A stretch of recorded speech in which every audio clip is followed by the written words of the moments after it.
कुछ यूँ है कि कोई एक स्तंभ है जिसकी लंबाई है 6 मीटर, स्तंभ है और ये ऊर्ध्वाधर है। का अर्थ ये हुआ कि ये जमीन के साथ 90 डिग्री कोण बनाते हुए है और इसकी छाया 4 मीटर है। मतलब इस तरह से फिगर बन रहा है। इसको हम ज्वाइन कर देते हैं तो एक त्रिभुज बन गया। ये ऊर्ध्वाधर स्तंभ है और ये छाया है इसकी। बिल्कुल उसी समय एक दूसरा मीनार है जिसकी छाया ज़्यादा लंबाई की है, 25 मीटर की है। तो छाया चूँकि बड़ी है तो मीनार भी ये बड़ी होगी। हम इसको नाम देते हैं कि त्रिभुज ABC में AB मीनार की ऊंचाई दिया है 6 मीटर और BC मतलब ऊर्ध्वाधर जो स्तंभ है वो 6 मीटर ऊंचा है और इसकी छाया की लंबाई 4 मीटर है। और दूसरा मीनार हम ले लेते हैं PQ जिसकी लंबाई हमें ज्ञात करनी है और इसके शेड छाया की लंबाई 25 मीटर है। इसको हम QR कर देते हैं। तो दो त्रिभुज एक साथ हैं और यहाँ पर ये छाया इधर छाया, ये दोनों त्रिभुज एक दूसरे के समरूप होंगे। एक ही समय की स्थिति है, सूरज की किरणें आ रही हैं और उनसे छाया बना पुनः और ये ऊर्ध्वाधर है। तो दो समकोण त्रिभुज एक दूसरे के समरूप होंगे तो इनकी संगत भुजाएं समानुपाती होंगी। तो हम लिख सकते हैं कि PQ अपॉन ये PQ बटे 6 ये ऊर्ध्वाधर ऊंचाई स्तंभ की बराबर हम लिख सकते हैं, इसमें 25 मीटर ले लेते हैं।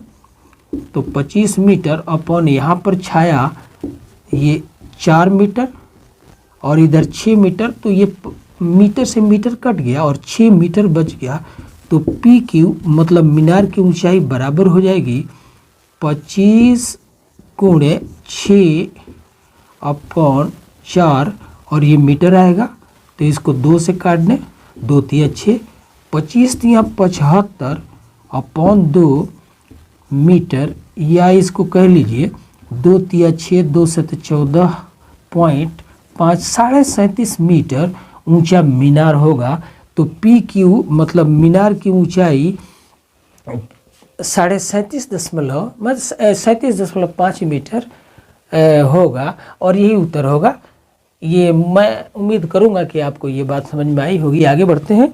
अगला गाइस, लास्ट क्वेश्चन 16 क्वेश्चन में साफ लिखा हुआ है कि दो त्रिभुज ABC और PQR में AD माध्यिका है का सिर्फ मतलब हुआ कि DBC का मध्य बिंदु है।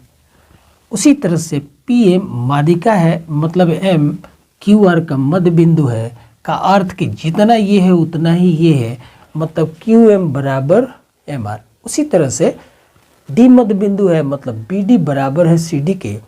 और दो त्रिभुज ABC ये समरूप है त्रिभुज PQR के, तो इनकी संगत भुजाएं समानुपाती होंगी।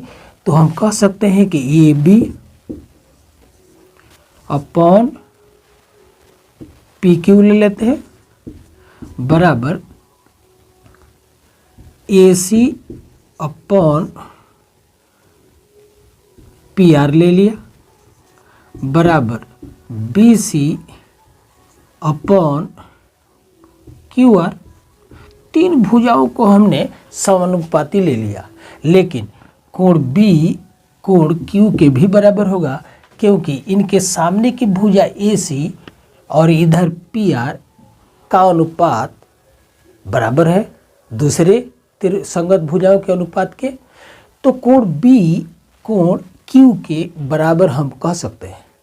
अब इसी रिलेशन को लेते हुए हम आगे बढ़ें, इसको हटाते हैं और लिखते हैं कि AB अपॉन PQ बराबर BC के बदले ट्वाइस ऑफ BD लेते हैं क्योंकि D BC का मध्य बिंदु है। उसी तरह से QR के बदले ट्वाइस ऑफ QM लिखते हैं क्योंकि M QR का मध्य बिंदु है। तो ये 2 से 2 कटेगा तो BD अपॉन QM आ गया।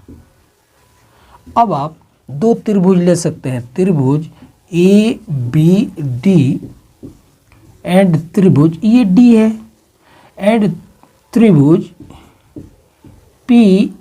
क्यू एम से।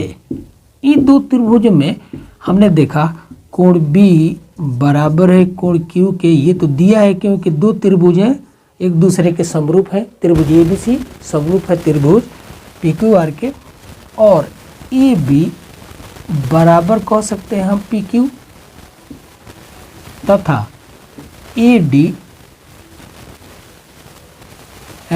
क्या बी डी ही लेते हैं, बी डी बराबर क्यू एम। तो दो भुजाएं एक दूसरे के बराबर हो गई और एक कोण, और इसलिए त्रिभुज ए बी डी समरूप हो गया त्रिभुज पी क्यू एम के। और जब ये त्रिभुज समरूप होंगे तो इनकी संगत भुजाएं समानुपाती होंगी। तो संगत भुजाएं कौन होगी? ए बी की संगत भुजा पी क्यू, बी डी की संगत भुजा क्यू एम और ए डी की संगत भुजा पी एम। तो हम लिख सकते हैं कि देयरफॉर ए बी बटे पी क्यू